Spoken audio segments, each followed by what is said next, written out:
ఆత్మీయతండ్రి గారు రోజు అక్కడ మాట చెప్పారు, మనసు యేసుని కథపై. మనసు ఎవరి మీద ఉండాలంట? నువ్వు ప్రార్థనలోకి లేవు, మనసు ఎవరి మీద ఉండాలి? ఏంటి ఎవరు మాట్లాడేటండి? మనస్సు యేసుని కథపై మలిపినట్లయితే, మలపాలంట, మలుపు తిప్పాలంట.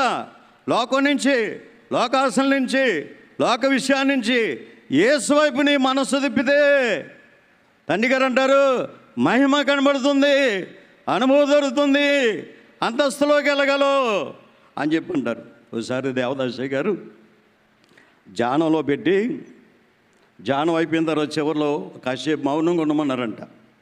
మౌనంగా ఉన్న తర్వాత మధ్యలో గట్టిగా చప్పట్లు కొట్టారంట.